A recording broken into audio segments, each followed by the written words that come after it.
আমি শিৱসাগৰ জিলা অনুসূচিত জাতি ছাত্ৰ সন্থাৰ আহ্বায়ক কমিটি আমাৰ ফালৰ পৰা সুখ্যাতিৰে পাছ কৰা মেট্ৰিকত ভাল ৰিজাল্ট কৰা এই ছাত্ৰকেইজনক এই সময়ত ফলাম গামোচাৰে অলপ মৰম যাচিলোঁ আৰু আগন্তুক ভৱিষ্যতলৈ তেওঁলোকক কামনা কৰি যে উজ্জ্বল ভৱিষ্যত কঢ়িয়াই আনক আৰু গাঁওখনলৈ তেওঁলোকে আজি নাম কঢ়িয়াই আনিছে আৰু গাঁওখনো আদি কৰি অঞ্চলতো নাম কঢ়িয়াই আনিছে।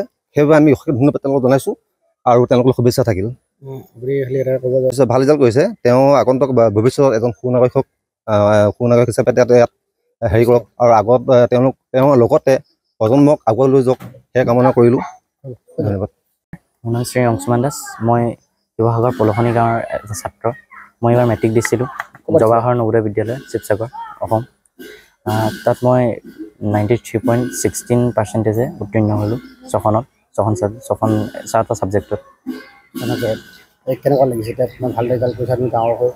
ভালেই লাগিছে। কষ্ট কৰিছা তেনেকৈ? কষ্ট কৰা আছে কষ্ট কৰিছিলে, কষ্ট ফলতে পাইছা। আজি কি ক'বা এই মুহূৰ্তত কেনেকুৱা লাগিছে? ইমান ধুনীয়া ভাল ৰিজাল্ট কৰিছা গাঁৱৰ হৈ, কেনেকুৱা লাগিছে অনুভৱটো কেনেকুৱা? গাঁওখনত মানে ভাল ৰিজাল্ট কৰিছোঁ বুলি সকলোৱে কৈছে।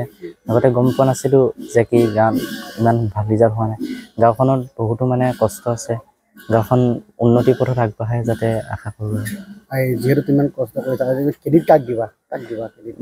আমাৰ পৰিয়ালটো বহুত কষ্ট কৰিছে মোৰ কাৰণে। গোটেই পৰিয়ালটোৱে মোক বহুত মৰম কৰে, লগতে মোৰ কাৰণে মানে বহুতো কৰিছে যাতে মই কিবা এটা হয় এইটো আশা কৰিলোঁ তেওঁলোকৰ যাতে নামটো উজ্বলাওক।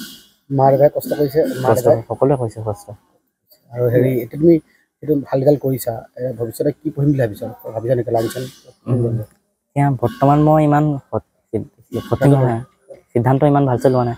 তথাপি মই হায়াৰ ছেকেণ্ডেৰী পাছটো চাই লওঁ তাৰপিছত ক'ম। ঠিক আছে।